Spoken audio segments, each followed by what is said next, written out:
Bonjour à tous. Donc on va parler aujourd'hui du syndrome d'immobilisation qui est une entité spécifique de la population gériatrique. Donc en introduction, l'immobilisation, comme vous le savez, est un phénomène qui est néfaste pour la personne âgée. Ça va se traduire donc par une perte d'autonomie et par un risque majeur de survenue de complications diverses, aussi bien physiques que psychologiques. Il faudrait, dans ce cas, limiter au maximum les indications de l'allaitement chez la personne âgée et, le cas échéant, essayer de prévenir les complications tant que cela est possible. Alors, il y a différents degrés d'allaitement et donc d'immobilisation. Donc, on parle d'abord d'allaitement incomplet. C'est un allaitement qui va être entrecoupé de brèves périodes de mobilisation, donc de mise en fauteuil, voire de déplacement. Ensuite, il y a l'allaitement temporaire. Donc, c'est un allaitement complet, mais dont la cause est temporaire. Et donc, dans ce type d'allaitement, il faudrait limiter au maximum la durée de la période passée au lit et les complications doivent être prévenues le plus rapidement possible. Ensuite, il y a l'allaitement permanent qui va induire un état gravataire permanent. Donc là, le sujet est incapable de quitter son lit ou son fauteuil tout seul et c'est une situation qui va s'accompagner malheureusement de complications potentiellement graves, voire létales.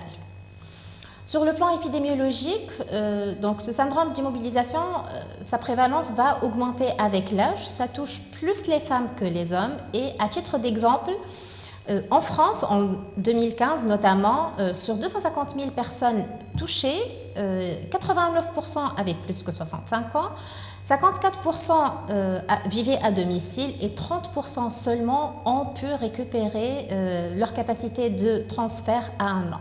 Donc c'est dire toute la gravité de ce syndrome. Alors quelles sont les causes de l'immobilisation chez le sujet âgé? Donc, d'abord, il y a les causes, les circonstances nécessitant impérativement un allaitement. Il s'agit de toutes les causes médico-chirurgicales qui nécessitent un repos au lit. Il s'agit notamment de tout ce qui est fracture, quelle que soit leur localisation, des troubles de la vigilance et notamment d'état comateux, des déficits moteurs récents, comme c'est le cas notamment en cas d'AVC, d'états septiques avec une fièvre importante, d'états de choc ou de tout type de troubles circulatoires nécessitant l'hospitalisation et l'allaitement et de toute décompensation d'une cardiaque ou respiratoire qui va là aussi nécessiter un repos au lit et donc un allaitement. Ensuite, il y a les causes abusives d'immobilisation. Ce sont toutes les situations où l'immobilisation du patient au lit est indiquée par le médecin, mais cette indication malheureusement est abusive. Il s'agit notamment le cas quand la personne âgée est hospitalisée dans une structure qui est inadaptée à son état de santé et surtout à son autonomie, ou qu'il n'y ait pas les personnes qualifiées pour l'aider à dépasser ou à améliorer son autonomie. Il s'agit aussi, c'est le cas aussi lorsque la personne âgée subit a une prescription abusive de perfusion. Ce n'est souvent pas une indication médicale plus qu'un confort, disons-le, pour le personnel médical ou paramédical. Le confinement en chambre aussi, c'est-à-dire que lorsqu'on demande à une personne âgée de garder son lit, de rester dans sa chambre pour éviter qu'elle s'égare,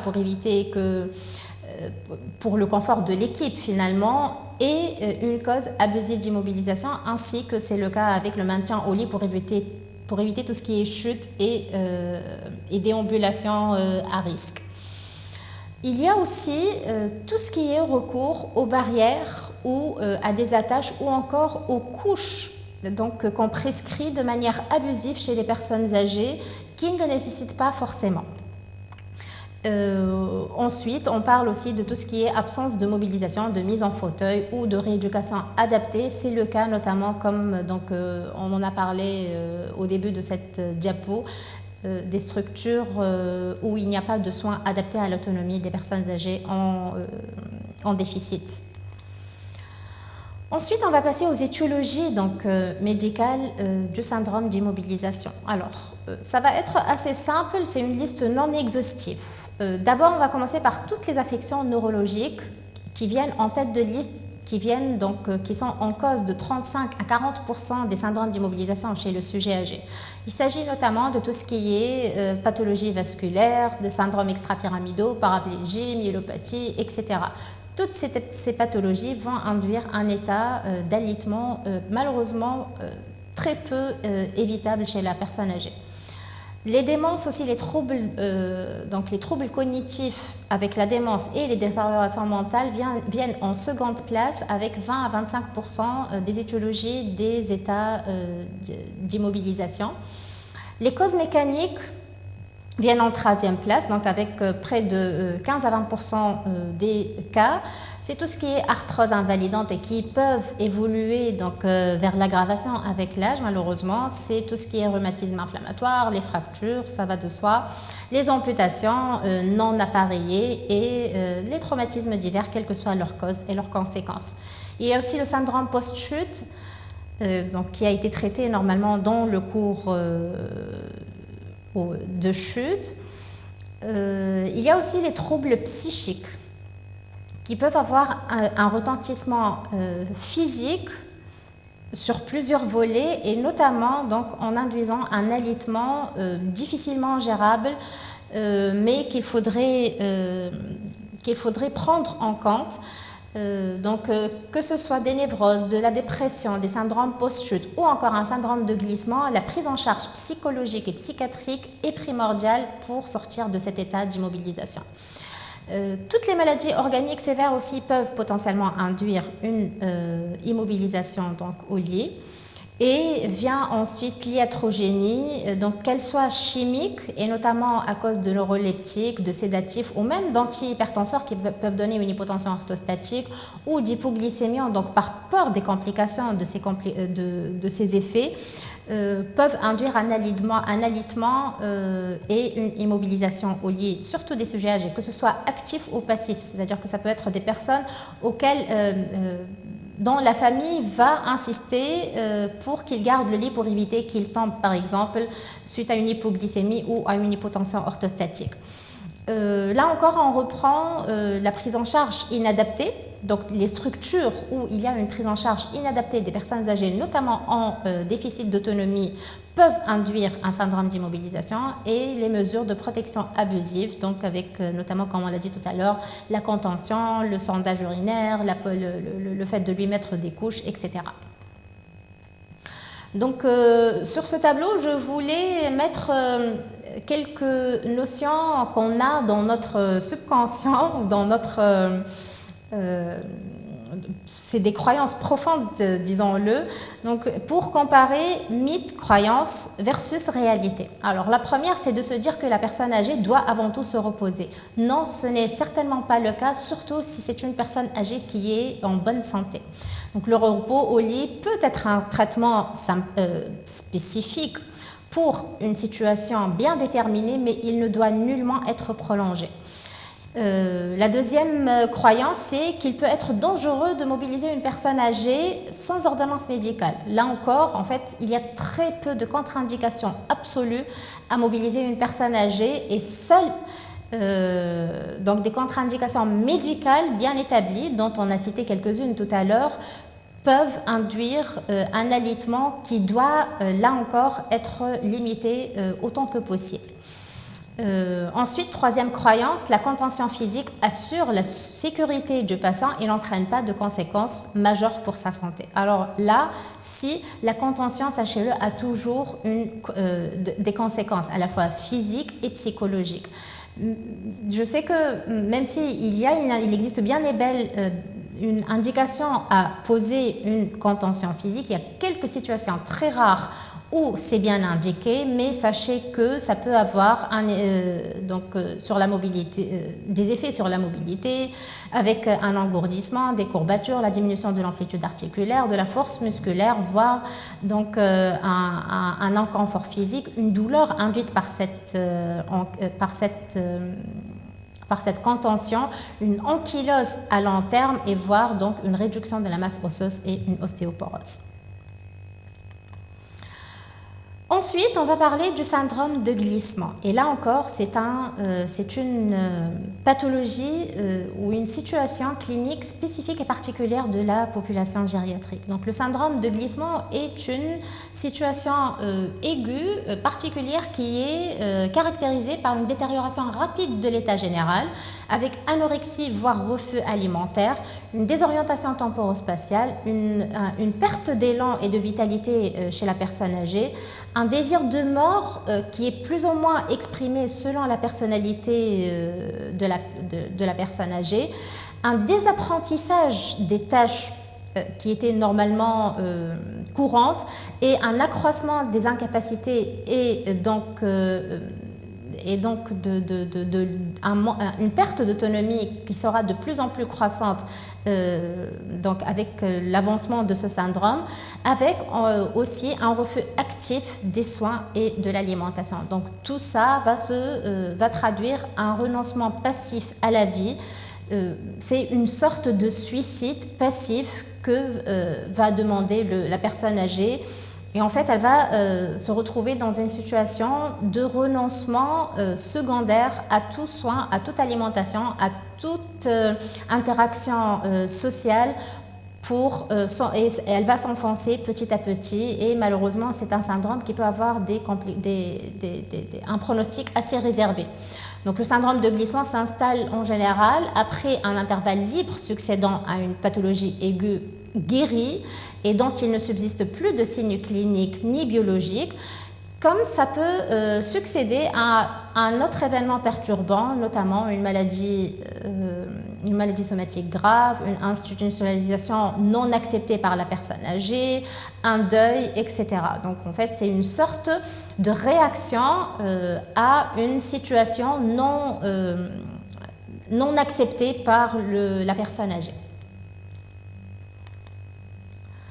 Ensuite, pourquoi donc on parle de gravité de ce syndrome de glissement? C'est à cause de son retentissement clinique et de ses complications qui peuvent être, on va le voir, donc assez diverses, mais aussi potentiellement graves. Donc, on va commencer par le retentissement sur l'organisme de manière générale. Donc, la gravité des complications de l'alitement prolongé est certainement variable d'une personne âgée à une autre. Certaines exposent à un risque direct de létalité, d'autres peuvent avoir un retentissement plutôt fonctionnel et vont faire courir plutôt un risque de perte d'autonomie. Donc, premièrement, il y a les complications respiratoires du syndrome d'immobilisation et il s'agit principalement d'infections bronchopulmonaires qui sont dues à une mauvaise ventilation qui va entraîner une stase des sécrétions bronchiques, une diminution de la motilité et de la motilité donc des branches. Donc ces infections, vous le savez, vont être traduites par donc l'apparition d'une toux, d'un encombrement bronchique, de crachats purulents, de fièvre, d'état septique, de dyspnée, etc. Ensuite, il y a les complications digestives. Donc là, on va observer un ralentissement du transit par manque d'activité physique. Ça peut entraîner une constipation chronique, voire une occlusion intestinale par un fécalome. Et donc, il faudrait surveiller ces personnes âgées alitées et notamment vérifier qu'ils n'ont pas de ballonnement, de douleur abdominale, d'absence de selle pendant une durée plus ou moins prolongée, de vomissements fécaloïdes, voire même d'autres manifestations plus atypiques. Ça peut se manifester par donc un refus de soins, par un syndrome confusionnel, dans certains cas dû à une douleur induite par un fécalome. Donc, il faut bien connaître ces complications pour pouvoir les détecter à temps et les traiter. On va parler ensuite des troubles hydroélectrolytiques potentiellement induits par le syndrome d'immobilisation. Il s'agit principalement de déshydratation extra- et ou intracellulaire avec ses manifestations cliniques, d'hypotension orthostatique et d'hypercalcémie modérée qui peut être donc secondaire à un alitement prolongé. Ensuite, les complications urinaires, donc on va observer en cas d'immobilisation une altération de l'élimination urinaire. Le risque de cette altération donc, va résider dans le risque d'apparition d'infections urinaires, de rétention urinaire de lithiase urinaire, notamment associée à une hypercalcémie, donc, ou plutôt majorée par l'existence d'une hypercalcémie induite par cet alitement. On peut aussi observer une incontinence urinaire favorisée par l'infection et par certains médicaments. Le fait aussi de ne plus avoir d'autonomie sphinctérienne va entretenir cette incontinence urinaire au long cours, malheureusement. Parfois, donc, cette incontinence peut aussi être induite par les soins. C'est notamment le cas quand c'est un patient qui est confiné au lit avec des perfusions, donc il ne peut pas se lever quand il le faut, il n'est pas libre de ses mouvements. Quand il a des barres de sécurité qu'il ne peut pas enlever tout seul et donc il n'est pas libre de quitter son lit quand il le veut, quand l'entourage soignant malheureusement n'est pas toujours disponible au bon moment pour l'aider à aller aux toilettes, ou encore c'est le cas quand on pose une sonde urinaire de manière abusive chez une personne âgée qui n'en a pas réellement besoin. Donc ces complications urinaires, plutôt les fuites urinaires, l'incontinence urinaire, constituent vraiment un événement péjoratif dans l'évolution du statut d'autonomie chez la personne âgée. Et sachez que 75% des personnes âgées incontinentes le deviennent suite à une hospitalisation. Donc, au mieux, on voudrait éviter la stigmatisation. Personnes âgées alitées dans un service, même en l'absence de personnel ou de moyens, disons, de manière optimale. Donc il faudrait éviter de mettre des couches de manière systématique chez les personnes âgées. Et donc l'immobilisation va induire dans ce cas une incontinence urinaire qui est induite et qui est indue. Ensuite, on passe donc aux complications du syndrome d'immobilisation, un type d'altération de la mobilité physique. Donc, les risques induits par l'immobilisation sont divers. On peut observer une amyotrophie avec fente musculaire et diminution de la force musculaire, des contractures qui peuvent induire des douleurs et donc entraîner d'autres complications psychologiques. Une raideur articulaire avec difficulté à mobiliser les articulations, donc par manque de mobilisation des articulations et donc qui vont aboutir à une récupération plus difficile de l'autonomie et de la mobilité normale des articulations. Et à plus ou moins long terme, on peut observer une ostéoporose avec des tassements osseux potentiellement sévères, comme vous le savez, chez les personnes âgées. Donc il faudrait surveiller ces signes chez la personne âgée et notamment veiller à tout ce qui est mobilité articulaire, force musculaire et positionnement.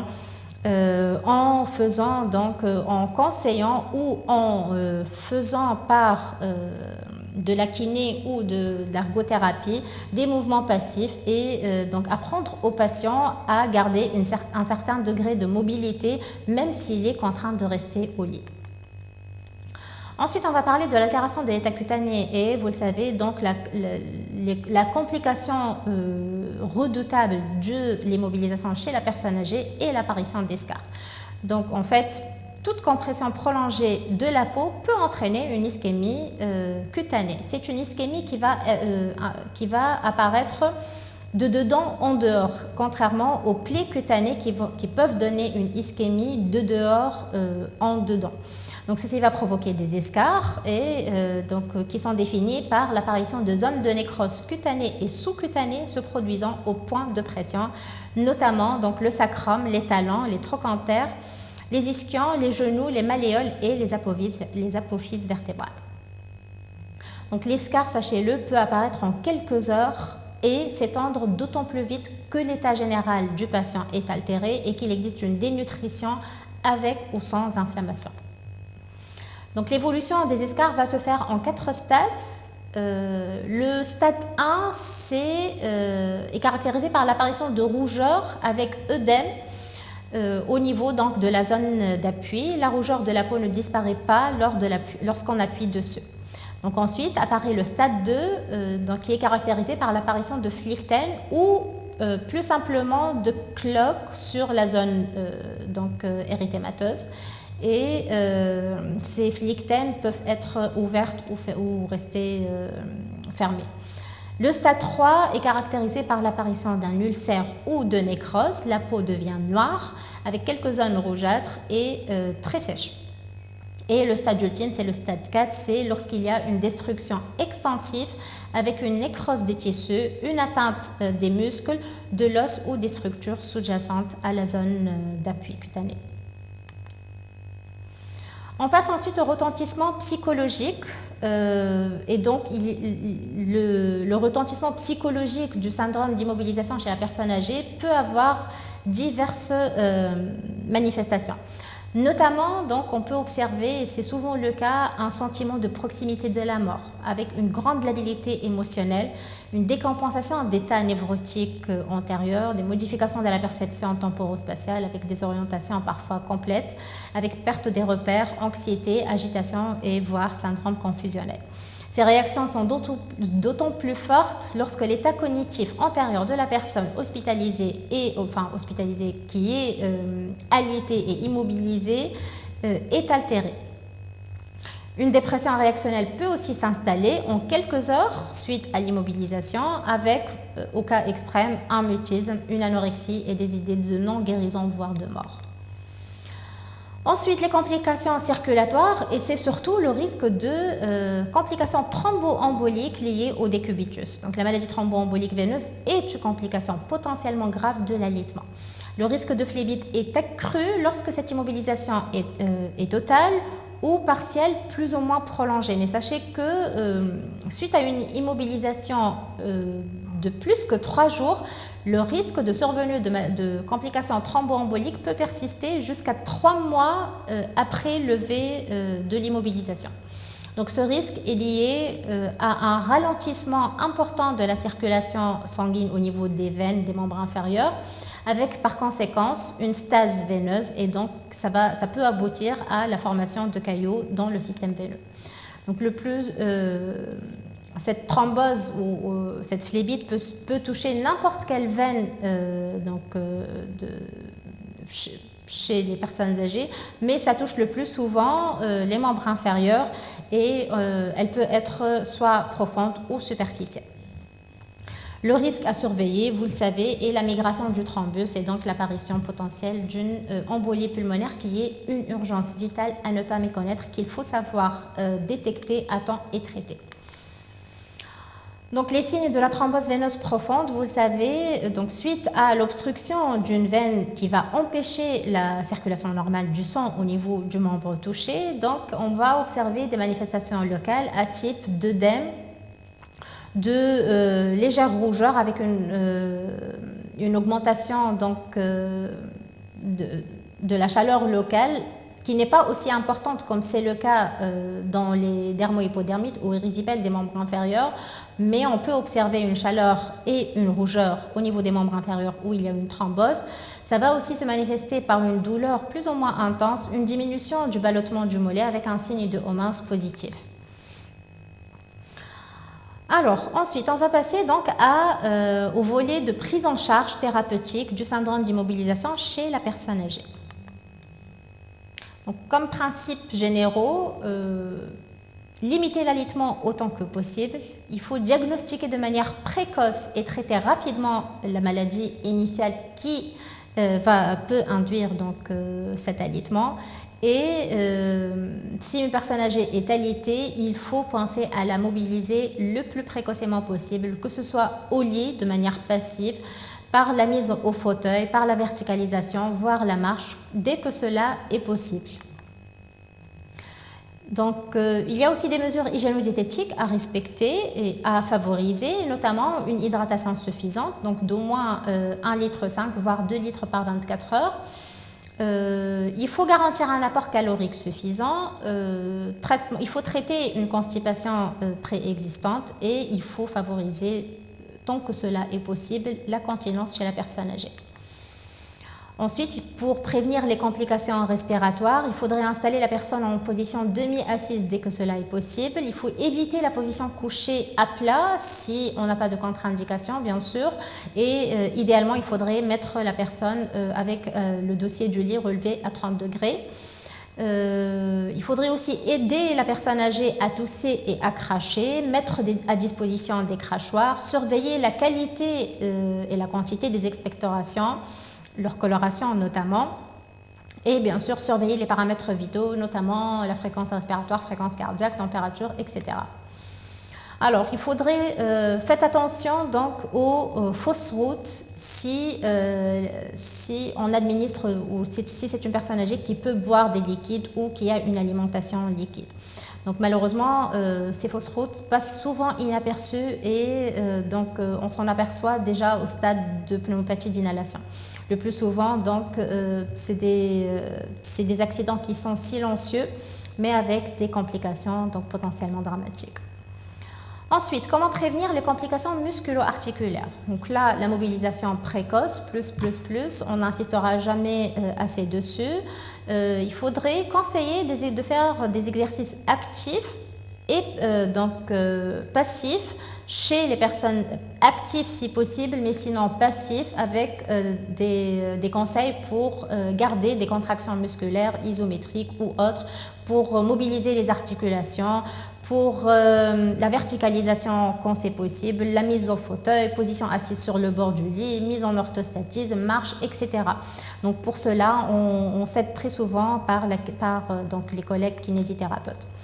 Ensuite, pour prévenir les complications urinaires, c'est souvent, donc, quand on a déjà une incontinence urinaire, on peut avoir recours à la rééducation vésicale dès que cela est possible et éviter au mieux l'utilisation des cathéters, des sondes et des drains pour faciliter la mobilité. Pour prévenir les troubles psychologiques, il faudrait un soutien socio-familial très rapproché. On peut s'aider, ou il faut s'aider plutôt, par les collègues psychologues pour garantir donc ce soutien. Il ne faudrait pas hésiter à avoir recours à un traitement antidépresseur dès qu'il y a une indication. Et il faudrait améliorer l'environnement, favoriser l'orientation temporo-spatiale, veiller à la sécurité du patient, mais en aucun cas le garder au lit pour éviter qu'il ait des complications physiques, par exemple, alors qu'on va se retrouver sur un versant psychologique qui sera beaucoup plus délicat à prendre en charge et à traiter. Pour prévenir la douleur, donc il faudrait déjà la dépister en s'aidant des échelles. Donc il y a les échelles comportementales et les échelles d'auto-évaluation et les échelles d'hétéro-évaluation. Donc, auto-évaluation, c'est en général par tout ce qui est EVA, ENA, etc. Ensuite, il y a le Dolo Plus et l'Algo Plus pour les personnes âgées qui ont des plaintes douloureuses mais qui ne sont pas autonomes et qui ne peuvent pas s'exprimer ou qui ont des troubles cognitifs. Donc, il faut traiter la cause dès que c'est possible. Donc, et notamment tout ce qui est globe vésical, fécalum, mauvaise installation, position vicieuse dans le lit, etc. Il faut prescrire un traitement antalgique adapté et il faut faire une réévaluation régulière de cette douleur.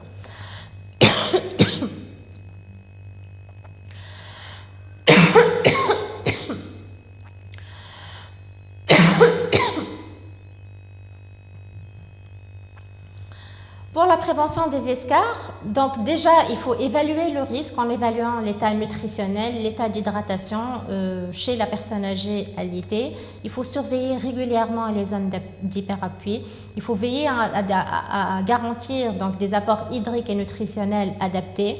Il faut garantir une hygiène parfaite de la peau. Il faut changer de position idéalement toutes les 2 heures.